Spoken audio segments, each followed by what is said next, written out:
जागो जागो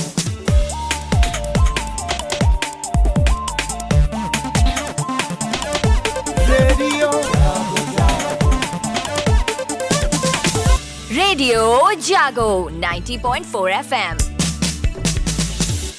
नमस्कार, ये है रेडियो जागो 90.4 FM। अब आप दीपक से आज की हलचल सुनिए।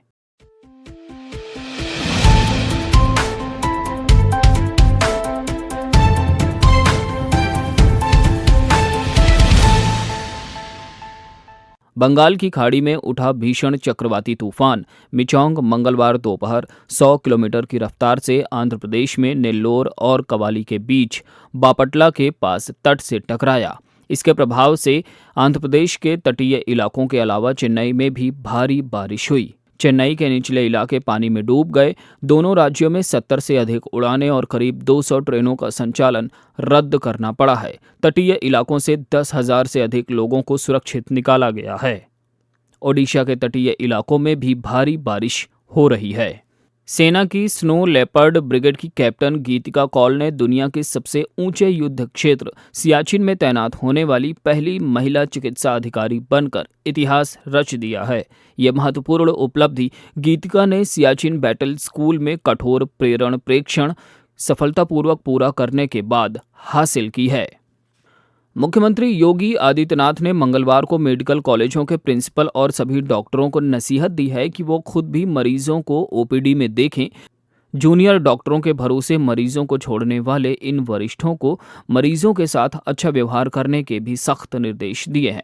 मुख्यमंत्री योगी आदित्यनाथ ने कहा है कि आपके खराब व्यवहार व लापरवाही से समय पर अच्छा इलाज न मिलने पर जनता हमें भी कोसती है और कहा है कि अब ऐसा नहीं होना चाहिए। इसके साथ ही 326 डॉक्टरों व 2142 स्टाफ नर्सों के नियुक्ति पत्र वितरण कार्यक्रम में मुख्यमंत्री योगी आदित्यनाथ ने 755 नई एम्बुलेंस को हरी झंडी भी दिखाई।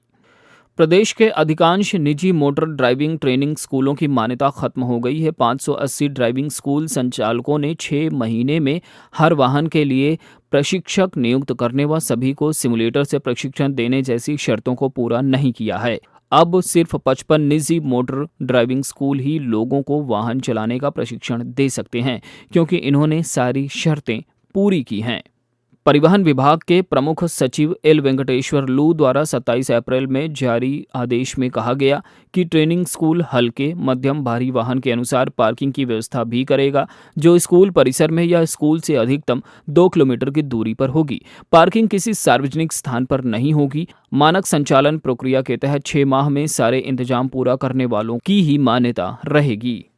सरकार स्वच्छता पर जोर दे रही है, लेकिन नगर पालिका परिषद हरदोई के जिम्मेदारों को शहर की साफ सफाई से कोई लेना देना नहीं है। शहर के मोहल्लों से निकलने वाला कूड़ा पहले कूड़ा घरों में डाला जाता है। सफाई कर्मियों को दोपहर से पहले कूड़ा घर में एकत्र किए गए कूड़े को पालिका के बड़े वाहनों के माध्यम से डंपिंग स्थल तक पहुंचाना होता है, लेकिन जिम्मेदारों की मनमानी के चलते कूड़ा निर्धारित समय पर नहीं उड़ता। इससे कूड़ा घरों के बाहर दिन भर कूड़ा एकत्र रहता है, जो शहरवासियों के लिए परेशानी का कारण बना रहता है।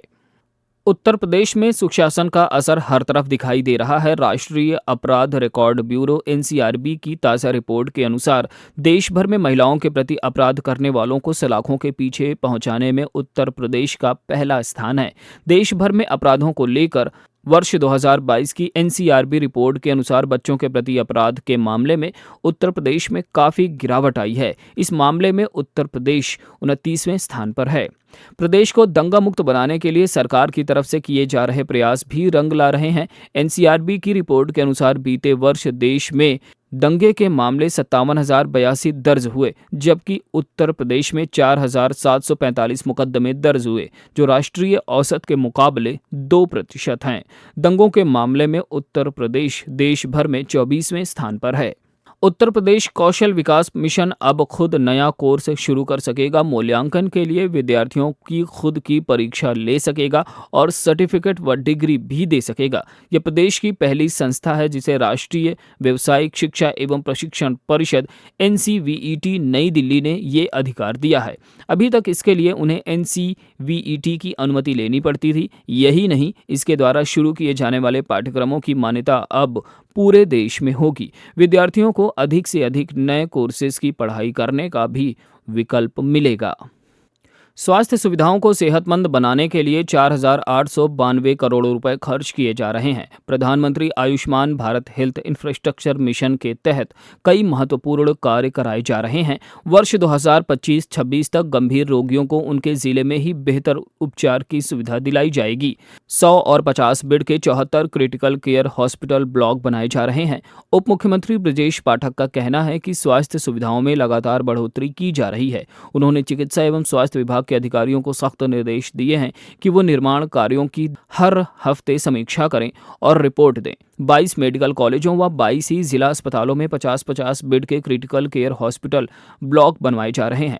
44 क्रिटिकल केयर ब्लॉक 50-50 बेड के होंगे। वहीं 30 जिला अस्पतालों में 100-100 बेड के क्रिटिकल केयर हॉस्पिटल ब्लॉक बनाए जा रहे हैं, यानी कि कुल 74 क्रिटिकल केयर हॉस्पिटल ब्लॉक बनाए जा रहे हैं। अब इनके आगे तैयार होने के बाद मरीजों की हालत ज़्यादा खराब होने पर उन्हें अन्य चिकित्सा संस्थान ले जाने की जरूरत नहीं पड़ेगी।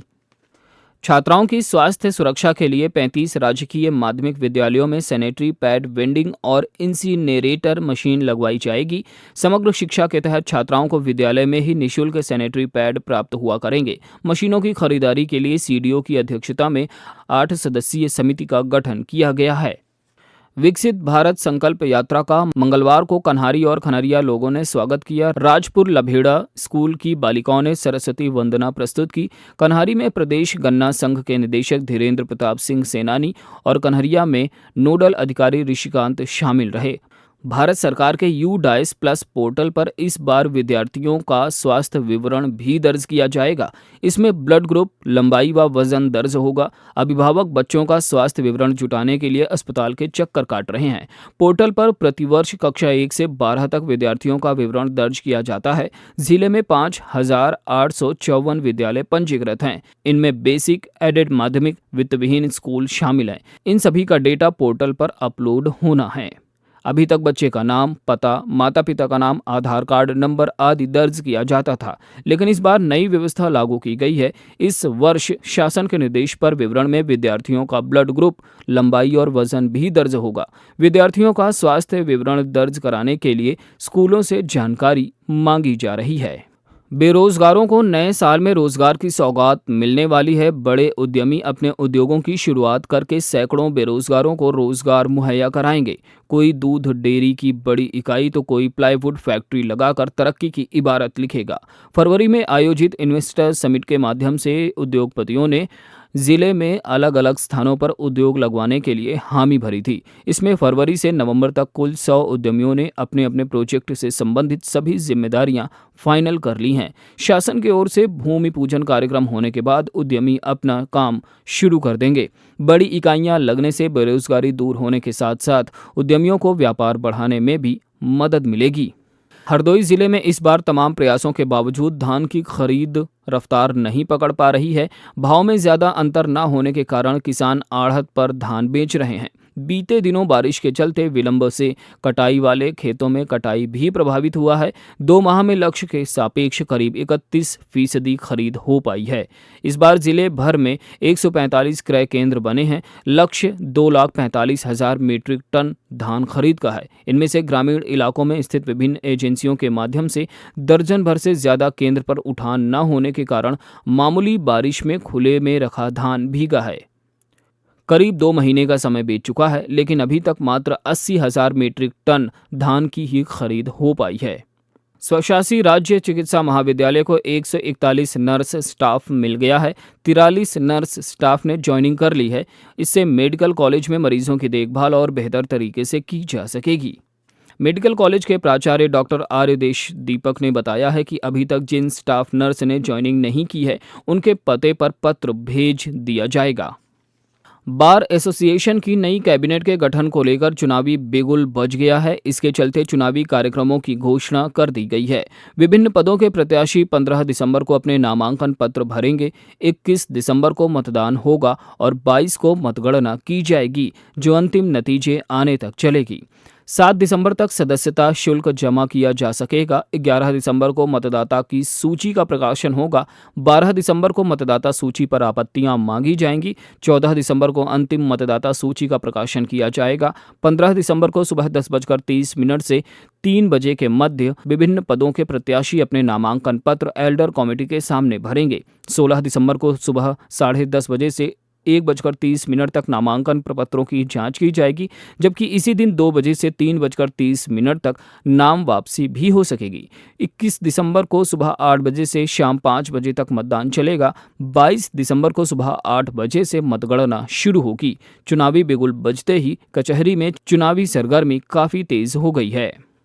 हरियाणा विकास खंड के धोबिया ग्राम सभा में स्थित बरतला आश्रम उपेक्षा का शिकार है। सिद्ध संत पहाड़ी बाबा की तपोस्थली बरतला आश्रम को जाने वाला रास्ता तक जीर्ण शीर्ण हालत में है, लेकिन जिम्मेदारों का ध्यान अभी तक इस ओर नहीं गया है। आश्रम के तालाब में कमल के फूल जब खिलते हैं तो सुंदरता और बढ़ जाती है। धोबिया आश्रम मार्ग के विपरीत दिशा में बरतला आश्रम है।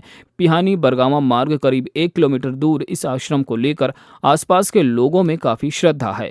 ग्रामीणों में मान्यता है कि पहाड़ी बाबा लोगों की मुराद पूरी करते हैं। तो ये थी आज की हलचल। आप सुनते रहिए रेडियो जागो 90.4 FM। धन्यवाद।